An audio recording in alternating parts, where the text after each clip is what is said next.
안녕하세요, 채무자입니다.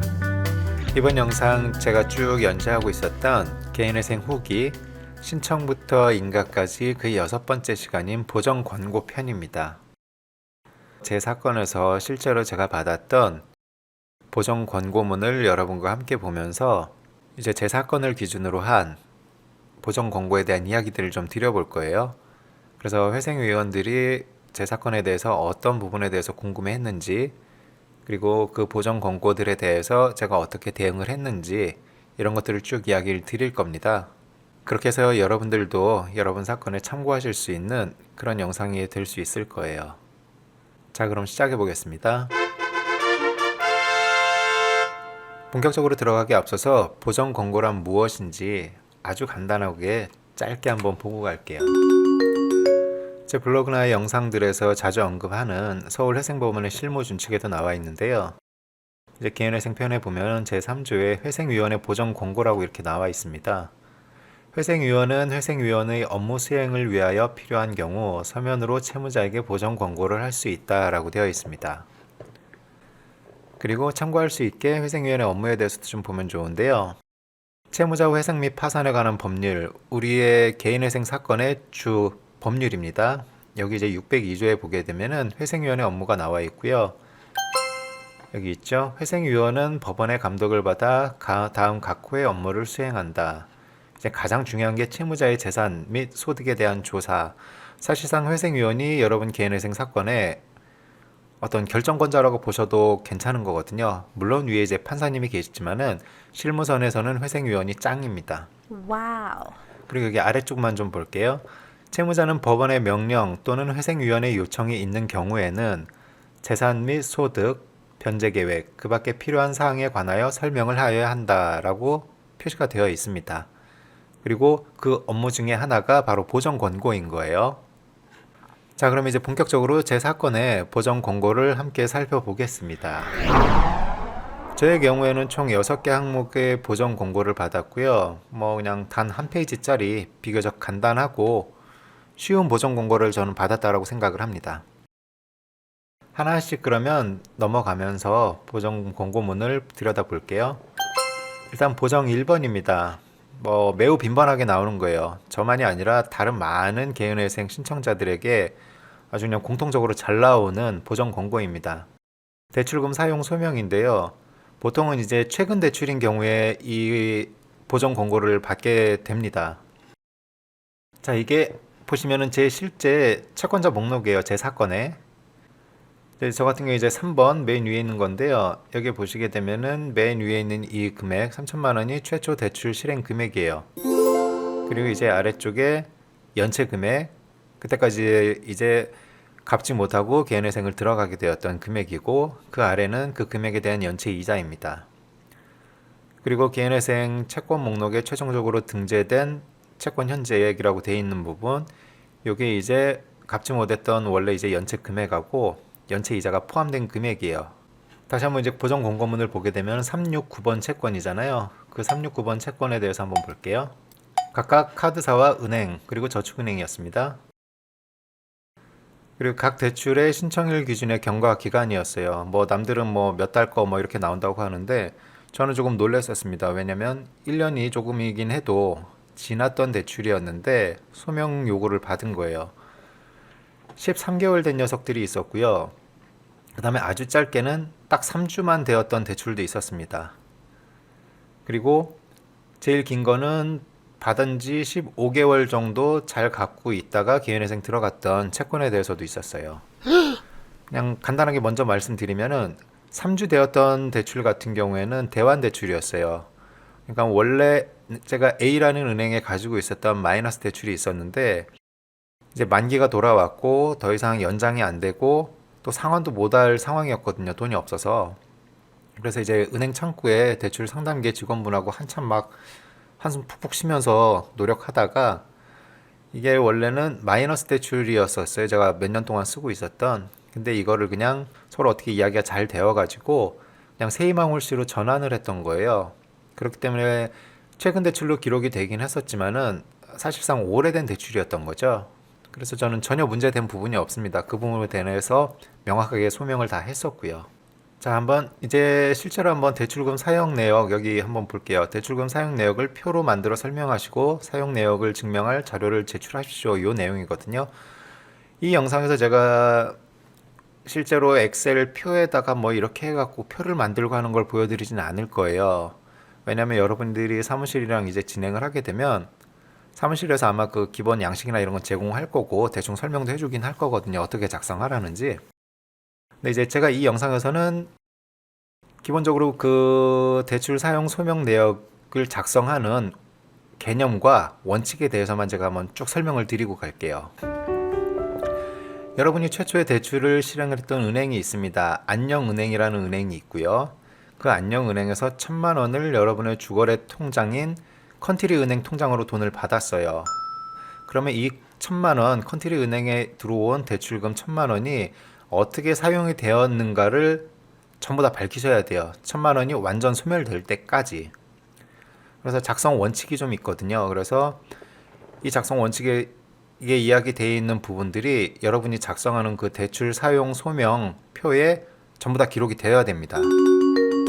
그래서 뭐 거래 일자, 뭐 거래 은행, 최종 수취인 등 모든 기록이 거기에 다 표시가 돼야 돼요. 그리고 그냥 표시만 돼서 끝날 것이 아니라 그 모든 거래에 대한 증거 자료들이 있어야 됩니다. 통장 거래 내역이라든가 영수증이라든가 다 있어야 돼요. 그게 원칙이에요. 하지만 뭐 현금 사용이나 이런 거 영수증 없는 부분들도 있는데 이거 제가 차차 설명을 좀 드리겠습니다. 이제 그 1,000만 원이란 돈이 여러분의 주거래 은행, 컨트리 은행에서 바로 사용되는 경우도 있을 수 있어요. 그래서 기존 대출금을 뭐 상환을 하거나 뭐 다른 또 대출을 상환하거나 카드값을 내거나 이런 경우가 있을 수가 있습니다. 그대로 쓰시면 돼요. 쓰시고 작성 원칙에 나와 있는 것처럼 거래 일자, 거래 금액 뭐 다 쓰면 됩니다. 그래서 최종 수취인까지 표시하면 되고요. 그 다음에 여러분이 그 컨트리 은행에서 돈을 쓰지 않고 다른 은행으로 이체를 해갖고 사용한 것들도 있을 수 있거든요. 그래서 여러분이 A 은행으로 보내서 뭐 월세도 내고 생활비식에 뭐 관리비도 내고 여러분이 뭐 또 교육용으로 무슨 강의 듣고 각종 모든 비용에 대한 거를 다 쓰셔야 됩니다. 지출했던 내용들을. 마찬가지로 또 다른 은행으로 이체를 해갖고 사용했던 것들도 다 기록을 하셔야 돼요. 그래서 여러분 주거래 은행, 컨트리 은행에서 뭐 A 은행이든 B 은행이든 돈이 이제 흘러간 거하고 각각의 은행에서 자금들이 다 지출된 내용을 전부 표시를 해야 됩니다. 작성을 하시고. 그리고 이제 어려운 부분이 사람이 살다 보면 현금을 또 사용하게 되거든요. 현금을 사용해도 현금 영수증이나 이런 자료를 첨부할 수 있는 것들이 있지만은 뭐 경우에 따라서는 영수증 발급 자체가 안 되는 지출들도 여러 개 있습니다. 살다 보면은 저 같은 경우도 그런 부분이 조금은 있었어요. 그런 경우에 그냥 현금 생활비 몫으로 해갖고 뭐 몇십만 원 정도로 그냥 표시를 하기도 했고요. 그게 사실이니까. 그리고 일일이 기억을 할 수가 없어요. 운전하고 돌아다니면서 무슨 사설 주차장에서 5천 원만 원 주차 요금 낸 거라든가 혹은 뭐 동네 분식집에서 뭐 떡볶이 사 먹은 거 혹은 뭐 포장마차에서 뭐 사 먹은 거 이런 건 영수증이 있을 수가 없거든요. 그래서 그런 부분들은 그냥 있는 그대로 썼고요. 그리고 또 명절이나 이런 때 보면은 뭐 부모님 용돈 조금 드리거나 혹은 뭐 조카들 용돈 주거나 이런 게 영수증이 있을 턱이 없잖아요. 그래서 저는 그런 거는 그런 것들대로 그냥 썼습니다. 하지만 문제가 될 만큼 그렇게 큰 금액이나 이런 것들은 아니었기 때문에 특별히 지적을 받거나 이런 게 없어요. 그래서 중요한 부분은 여러분이 받았던 그 1,000만 원 대출에 대해서 사용 소명이 전부 다 되어서 1,000만 원이 떨어져야 돼요. 이게 이 돈이 1,000만 원보다 많을 수도 있고 적을 수도 있거든요. 많은 거는 뭐 상관이 없어요. 그런데 적어지게 되면은 문제가 될 수 있습니다. 그거 아마 사무실에서도 이야기는 해줄 거예요. 제가 사무실에서 진행할 때는 그런 얘기 들었거든요. 이게 마이너스로 1,000만 원보다 적어질 경우에는 소명하지 못한 것이고 그 소명하지 못한 부분은 청산가치 반영이라고 저한테는 그렇게 이야기를 했었어요. 그래서 저는 철저하게 그 원칙에 맞추어서 했습니다. 그리고 또 이런 경우도 있을 수 있어요. 쭉 막 소명을 해봤는데 950만 원까지는 밝혔어요. 근데 안 밝혀지는 돈이 있을 수도 있거든요. 그럴 때 여러분들이 생각해 보셔야 될 부분이 내가 원래 가지고 있던 원래 내 돈 조금하고 대출금하고 섞여서 사용되고 이런 것들도 있을 수 있어요. 그래서 쭉 소명을 해봤더니 950만 원이에요. 아 근데 50만 원이 어딨지? 하고 막 찾아. 그러다 보니까는 병원을 갔던 일이 있었던 거예요, 제가. 병원을 갔는데 병원비는 100만 원이었고 이 100만 원을 대출금 50만 원 받았던 거, 이 컨트리은행에 있던 1000만 원 대출금 받았던 50만 원하고 원래 내가 가지고 있던 돈 조금 50만 원하고 합쳐서 100만 원을 병원비를 낼 수도 있거든요. 그렇게 되면은 여러분이 이 100만 원 병원비 쓴 거 같이 여기 소명을 하면 됩니다. 그래서 기존 소명 금액 950만 원에 병원비 100만 원, 그러면 총 소명 금액이 1050만 원이 되는 거예요. 그리고 이것도 여러분의 그 대출 사용 내역표에다가 표시를 하세요. 표시를 하시고 그 다음에 또 한 줄 정도 설명을 달아주세요. 이러이러한 사유로 병원비를 썼는데 함께 섞어서 돈을 썼습니다 라고. 그리고 관련된 병원 영수증이나 증빙 자료 다 첨부를 하셔야 됩니다. 자, 한번 이제 결론적인 부분을 좀 볼게요. 1000만 원 사용이 모두 소명이 되었는가? 아니요. 하면 이건 청산가치 반영이에요. 예, 이게 원칙입니다. 자, 그리고 1000만 원 사용 소명이 모두 되었는가? 네. 그 다음에 그 대출금 1000만 원 사용이 성실했는가? 아니요. 그럼 이것도 청산가치 반영이야. 원칙적인 이야기만 하는 겁니다, 저는. 자, 그렇다면 그 1000만 원 대출금 사용이 성실했는가? 네. 하면은 별 문제가 안 되십니다.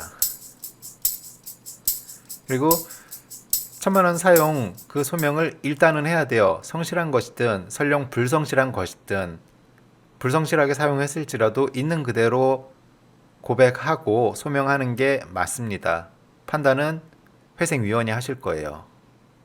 그리고 도저히 막 불성실하고 부끄러워서 못 쓰겠다. 그럼 뭐 판단은 각자가 알아서 하시는데 그런 경우에는 그럼 그냥 청산가치 반영이라고 생각을 하시면 됩니다. 부끄럽든 당당하든 있는 그대로 솔직하게 쓰는 게 원칙이세요. 그렇게 하셔야 되고 일반적인 상황에 맞춰서 저는 이야기를 드린 거예요. 하지만은 여전히 채무자 상황 그리고 본인의 노력, 소명 여부 이런 것들에 따라서 그 이제 청산가치 반영되는 부분은 달라질 수 있다라는 거는 또 이야기를 드릴게요. 그래서 이게 대출금 사용 소명에 대한 어떤 기본 개념과 원칙이었고요. 자, 이제 두 번째 항목으로 넘어가 볼게요. 소득 관련 추가 서류 제출 요청을 저는 받았습니다. 여기 보시면 채무자의 연금 산정용 가입 내역 확인서를 2015년부터 18년까지 제출하십시오라고 되어 있잖아요. 제가 이전에 18년부터 19년 거는 제출을 했습니다. 참고로 저는 19년 사건이고요. 이 요청을 하는 이유는 뭐냐면은 제 소득 변화를 훨씬 더 이전부터 한번 보고 싶었던 거예요. 회생위원이 18년, 19년 단기간뿐만이 아니라 훨씬 더 그 이전부터.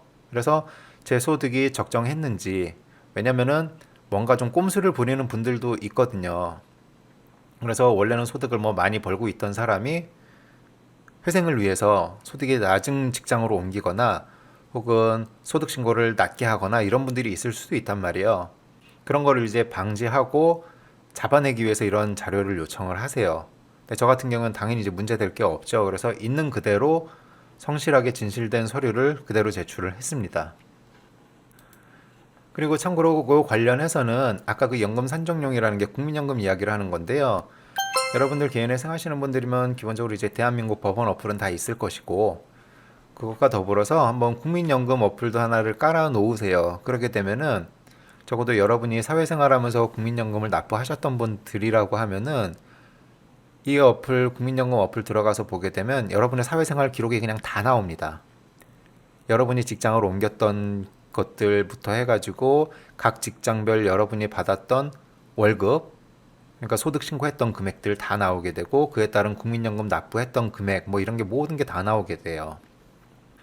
그리고 참고로 국민연금 여러분이 얼마를 납부하셨던 상관없이 개인회생을 하는 데 있어서 여러분의 그 국민연금 납부했던 돈들이 재산으로 잡히지는 않기 때문에 안전하고 또 그리고 예상치 못했던 목돈을 여러분 눈으로 보게 되면 기분도 좋습니다.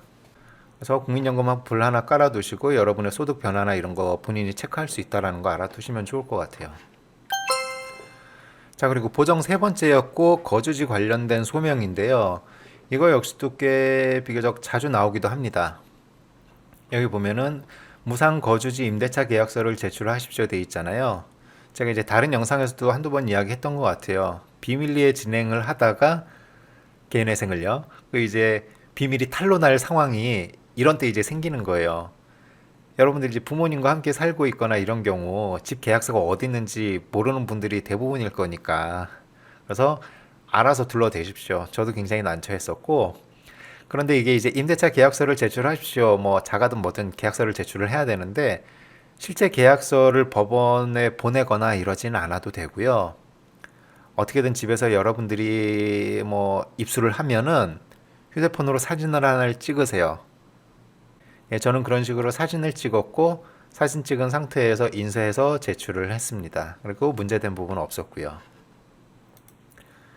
그리고 보정 4, 보증금 관련된 소명인데 이거는 굉장히 중요한 부분입니다. 이게 이제 여러분의 재산 가치, 재산 목록, 즉 이제 청산 가치에도 영향을 주는 부분인데 주거지든 사업장이든 계약할 당시에 계약서에 표기된 보증 금액하고 여러분들이 그곳에서 나갈 때 실제로 돌려받게 되는 보증금하고 차이가 나는 경우가 있을 수도 있어요.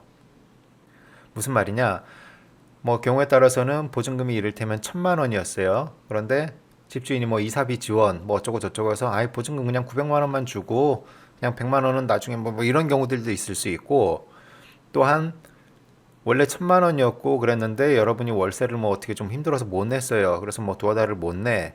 그래서 보증금에서 일부를 깠어요. 집주인이 서로 협의해가지고. 그래서 원래 보증금 계약서 상에 1,000만 원이었지만은 이래저래 뭐 까고 어쩌고 해갖고 내가 나갈 때 받게 될 돈은 850만 원이세요. 그럴 경우에 개인회생에 있어서 여러분의 재산 가치는 계약서상의 금액 1,000만 원이 아니라 나갈 때 받게 되는 실제 반환 금액 850만 원이 여러분의 재산이 되는 것이고, 이게 개인회생의 청산 가치에 잡히게 되는 거거든요.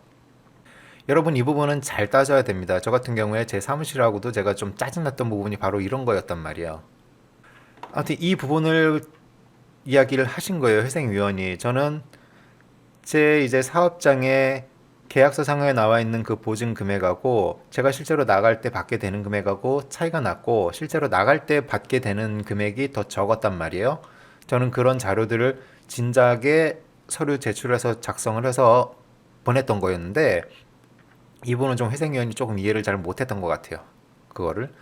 한편으로 좀 고맙기도 했습니다. 이분이 저를 좀 생각해 준다라는 느낌도 들었고, 여기 보게 되면 이후에 임차 보증금 인상이라고 돼 있잖아요. 그러니까 이분은 뭐냐? 제가 이제 계약서상의 보증금하고 실제 나갈 때 보증금하고 차이가 나는데 이분께서는 그게 금액이 올라간 거라고 판단을 하신 거예요. 그래서 저에게 불리하니까 이거 왜 올라간 거를 설명을 안 하느냐라고 저는 이해를 했어요. 이거 뭐 제 상상일 수도 있는데, 아무튼 중요한 거는 계약서상의 보증 금액과 실제 여러분이 받게 될 보증 금액 차이가 날 수 있고, 그런 경우에는 적은 거를 기준으로 해서 돌려받을 걸로 하셔야 된다라는 이야기를 드리는 겁니다. 이 보증금 관련된 부분 관련된 문건 하나 보고 갈게요. 법원에 나와 있는 개인회생 재산 목록 작성법의 유의사항에 나와 있는 정도로 중요한 부분이에요. 네. 계약서 상의 보증금 금액과 반환받을 수 있는 금액의 차이. 그래서 사실대로 진실되게 여러분 적어 주셔야 됩니다. 그 다음에 보정 5번입니다. 통장 및 카드 사용 내역 제출. 뭐 이것들은 진작에 개인회생 사무실에다 전달을 했었던 거고요. 여기도 이제 써 있어요. 기제출 내역은 다시 제출하지 않아도 됩니다. 예, 그래서 다시 제출하지 않았습니다. 이건 뭐 아무것도 아닌 거죠. 그다음에 이제 마지막 보정 권고였어요. 6번째. 제 어떤 그 사업장에 관련된 소명이었는데요. 역시나 이것도 추가적인 서류들을 더 요청을 했었어요. 제가 냈던 서류들이 있었지만은 그보다 훨씬 더 이전부터의 서류를 또 보고 싶어 하셨던 거예요. 여기 보면 부가가치세 과세 표준 증명원, 제 사건이 19년 사건이지만 16년 거부터 요청을 하셨습니다. 그리고 원래 처음에는 제출하지 않았던 거지만은 표준 재무 제표 증명 요것도 요청을 하셨고요. 있는 대로 다 냈습니다. 다시 그래서. 그리고 내 외부 컬러 사진 2장을 제출하십시오. 요걸 왜 물어보느냐면요. 사업하시는 분들 같은 경우에는 그 사업장에 어떤 특별한 설비라든가 혹은 뭐 값나가는 재고, 판매용 상품 재고라든가 이런 게 있을 수도 있단 말이에요. 그런 거를 이제 보고자 하시는 거예요. 이것도 원래 법적으로는 재산 목록에 이제 작성해야 되는 어떤 그 양식이 있는데 뭐 실무적으로는 그렇게 안 하더라고요. 그렇게는 안 하고 그냥 사진으로 대체를 하는데 저는 그래서 있는 대로 그냥 훤히 보여드렸어요. 사진을 잘 찍어서. 왜냐 어차피 뭐 당시 이제 개인회생 들어갈 정도고 뭐 아무것도 없었거든요. 그래서 그냥 훤히 있는 대로 사진 찍어서 보내드리고 어떤 심정이었냐면 사진에서 보시고 뭐든 값 나가는 게 있으면은 회생위원께서 각 금융사들 채권자 다 불러 모아서 나에게 와서 그냥 뭐든 가져갈 수 있는 게 있으면 다 가져가 주세요. 그리고 내 빚을 얼마를 까 주세요라는 심정으로 그렇게 해서 제출을 했어요. 그리고 이제 어려웠던 부분이 사업체의 운영 현황 뭐 이런 것들 그대로 뭐 썼어요. 뭐 사업장 규모, 직원 수 이런 거 썼는데 매출 현황 같은 경우에는 아시다시피 이 신청일 기준으로 보게 되면 홈택스나 이런 데서 발급이 안 되는 서류들이 있습니다. 그 결산 시점이나 이런 것 때문에. 그래서 저는 그대로 설명을 드렸습니다. 내가 이러이러해서 지금 현재까지의 매출 상태는 이러하고 그리고 개인회생을 신청하던 당해 연도 뭐 예상 매출은 어느 정도가 될 것 같습니다. 이런 것들을 있는 대로 썼어요. 모든 것들은 그리고 자료나 이런 거 기반으로 해가지고 다 이렇게 소명을 했었고요. 그 다음에 여러분들이 영업소득자로 하시게 되면은 아마 개인회생 신청하기 직전 1년간의 영업여러분의 그 소득에 관련된 서류를 쭉 만들어야 돼요. 그게 되게 힘들어요. 그래서 메인 매출, 그 다음에 여러분들 뭐 매출을 발생하기 위해서 썼던 뭐 비용, 그 다음에 세무적인 거, 그 다음에 4대 보험 이런 것들을 1년치를 쭉 정리를 해서 제출을 해야 되거든요. 저 역시도 매우 힘들게 해서 제출을 했었고 그런데도 불구하고 또 조금 힘든 걸 물어보시더라고요. 영업 비용이나 뭐 영업이익 이런 거 정말 힘들거든요. 특히나 소상공인 여러분들 이런 부분 약하시고 이런 거를 물어보셔서 저는 이미 제가 굉장히 힘들게 정성 들여서 작성해서 제출했던 서류가 있었기 때문에 그냥 그 서류를 좀 참고해 주십시오라고 부탁을 드렸어요. 그래서 제가 이 부분에 대해서 설명했던 내용 간단히만 한번 보고 갈게요. 물론 이전에 사업체에 관련된 소명을 이 집 보정 권고 요 6번에 나온 거를 쭉 설명을 드리긴 했어요. 하지만 또 그것과는 별개로 그냥 마무리에는 이런 내용을 좀 써서 냈습니다. 영업 비용과 영업 이익에 관하여는 담백하게 작성한 것이오니 개인 사업자의 특수성을 고려하시어 기 제출된 영업소득 산출 내역서를 참고하시고 존중해 주실 것을 당부드립니다. 본인 역시도 비용과 관련하여 영업이익 혹은 본인 소득이 가감될 수 있는 가능성이 존재한다는 것을 부정하지 않겠습니다. 본인이 개인회생이라는 제도를 처음 알게 된 것은 지난 몇 월 며칠 어디라는 민간 부채 컨설팅 회사에서의 유료 상담에서입니다. 일찍이 개인회생을 염두에 두고 무언가를 준비해온 자가 아니란 것을 밝힙니다. 기 제출된 진술서에서의 약속드린 바와 같이 추후에도 법원의 조사와 검증에 성실히 임하겠습니다. 네, 마지막 마무리는 이렇게 이제 하고 그렇게 해서 보정 공고를 다 대응을 해서 관련된 서류를 제출을 다 했습니다. 그 이후로 또 다른 보정 공고가 나오지 않았습니다. 그리고 나서 보정 공고 제출하고 약 한 5주 뒤에 개인회생 개시 결정을 저는 받았습니다. 그리고 변제율의 변화도 없었고요. 또 오늘 여기까지고요. 제가 아마 제작했던 영상 중에 가장 내용이 길었을 것 같아요. 뭐 그만큼 사실은 개인회생에 있어서 보정 공고는 중요하기 때문에 그냥 짧게 하지 않고 그냥 충분히 설명을 드리려고 노력했습니다. 저는 감사하고요. 순서상 어떻게 될지는 모르겠지만 다음번에는 제 사건이 아닌 다른 사건들의 보정 공고 몇 가지를 좀 살펴보는 영상을 제작을 할 겁니다. 그래서 빈번하게 나오는 것들하고 여러분들이 조심하셔야 될 부분들 이야기를 드릴 거예요. 그리고 계속해서 연재하고 있는 개인회생 후기 신청부터 인가 시리즈는 다음번에는 게시편으로 돌아오겠습니다. 요새 코로나 때문에도 되게 많이 힘들고 어려운 분들 많으실 텐데요. 힘내시고요. 여러분에게 도움되는 이야기 또 하겠습니다. 감사합니다.